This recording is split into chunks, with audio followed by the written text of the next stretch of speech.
સ્વાગત છે તમારું મારા નવા વ્લોગમાં. અત્યારે થઈ ગયું છે ગુડ મોર્નિંગ. તો બધાને ગુડ મોર્નિંગ. ને સવારમાં હું જાઉં છું અત્યારે ક્યાં ખબર છે કોઈને ખબર નહીં હોય. જ્યારે હું જાઉં છું દાડિયા જવાનું છે આજે. ને જો ગુડ મોર્નિંગ એટલે ગુડ મોર્નિંગ જ હોય. 8:30 થઈ જશે ને હવે અમે જઈએ છીએ દાડિયે. તો હવે જઈએ દાડિયે. ખેતર જ કોઈ નહીં એવું જો એવું છે જે હું એકલો જ છું, બીજું કોઈ આવ્યું છે નહીં. દાડિયા લઈને વ્યવસ્થિત ને ખાસ અહીંયા મધ કરડી ગયું છે. અહીંયા કરડી ગયું છું હમણાં મધ કરડી ગયું છે. એક જ માઇક કરડી ખાલી તમરા બોલે દીધા એટલું કરડ્યું છે. અને મધ હમણાં ઉડાડેલું એટલે કરડી ગયું છે. મિત્રો તારે પાછા દાડિયા ભેગા છે એને મધ કરડી ગયું. ઓછો મટી ગયો છે પણ બેગ દુખે છે. કાંઈ નહીં તો હવે ડેલી ટાઈમ દાડી આપણે જવાનું કરી દીધું છે શરૂ. મિત્રો એ બેઠા કાળો અહીંયા કાળો અહીંયા રમેલો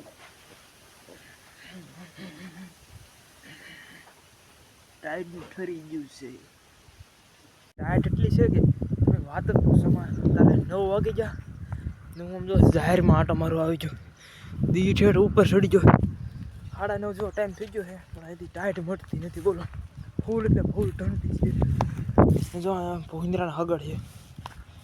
ભૂંદરા આવી ગયેલા છે એવું લાગે છે કેમ કે 6-7 તાર બાંધેલા છે તોય આવી જાય. અહીંયા આપણને એક મોત કરડી ગયું થઈ ગયું છે કમ્પ્લીટ રેડી. હવે ઓછો આવતું નહીં.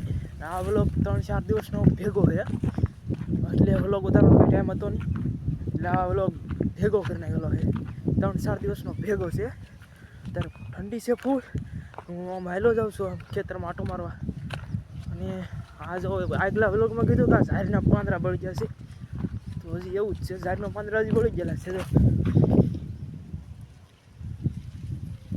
ઝાડના બધા ફૂમકા બળી ગયા છે. તમારે કોથમરી ખાવીને તો આવી જાજો આપણી વાડીએ. કોથમરી છે જ તે આપણે ઝાડમાં બનાવેલી છે થોડીક પાળે નાખેલ છે તો બધા આવી જાજો કોથમરી ખાવા. અને ટાયર તમારે કેવી પડે જરીક કોમેન્ટ કરી દેજો.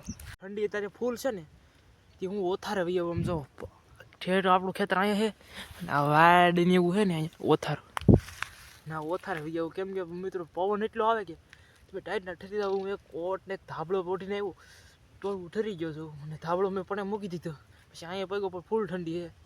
એટલે ઠંડી વધારે છે એટલે છે ને આમ કંઈ બોલાય નહીં ને એટલી ઠંડી છે ને. આ પવન એટલો નીકળેલો છે. ઓલી બાજરીઓ વીજી ને પાછી જોડે આગલા વ્લોગમાં બતાવ્યું કે બાજરી વીજી છે. જો આમાં વીજી છે ને આમાં છે ને પાછી બાજરી વાવી. અમે 100 પાટિયા છે ને એમાં બાજરી પાછી વાવવી પડી. બાકી તો બધી ઉગી ગઈ છે પણ આ 100 પાટિયા છે ને એમાં વાવવી પડી. બાકી તો આગળ તો દેખાય છે બાકી બધી ઉગી ગઈ છે ને આ 100 પાટિયામાં ઉગી નહોતી એટલે એના માટે છે ને નવેસરથી પાછી વાવવી પડી. શોટ કરીને ઉડાડીને પાણી પાઈ દીધું. હવે જેવી થાય એવી ખરી. જો આમાં બે દેખાય છે આ કેરામાં નથી. મુદત 6 કેરામાં બાજરી નથી ને બીજી બધી ઉગી ગઈ છે. આવ્યો ને બીજું ખાવાનું વસ્તુ બોલતી તમને ખબર પોપિયા. જો બે પોપિયા પાકી ગયા છે હવે આપણે પોપિયા ખાઈ નાખવાના છે એ કોઈને કીધા વગેરેના. તમે લાઈક શેર કોમેન્ટ ને સબસ્ક્રાઈબ કરવાનું ભૂલતા નહીં મિત્રો. કોઈ સબસ્ક્રાઈબ નથી તો સબસ્ક્રાઈબ કરી નાખો. આવી મળીએ નવા વિડીયો સાથે. Bye bye.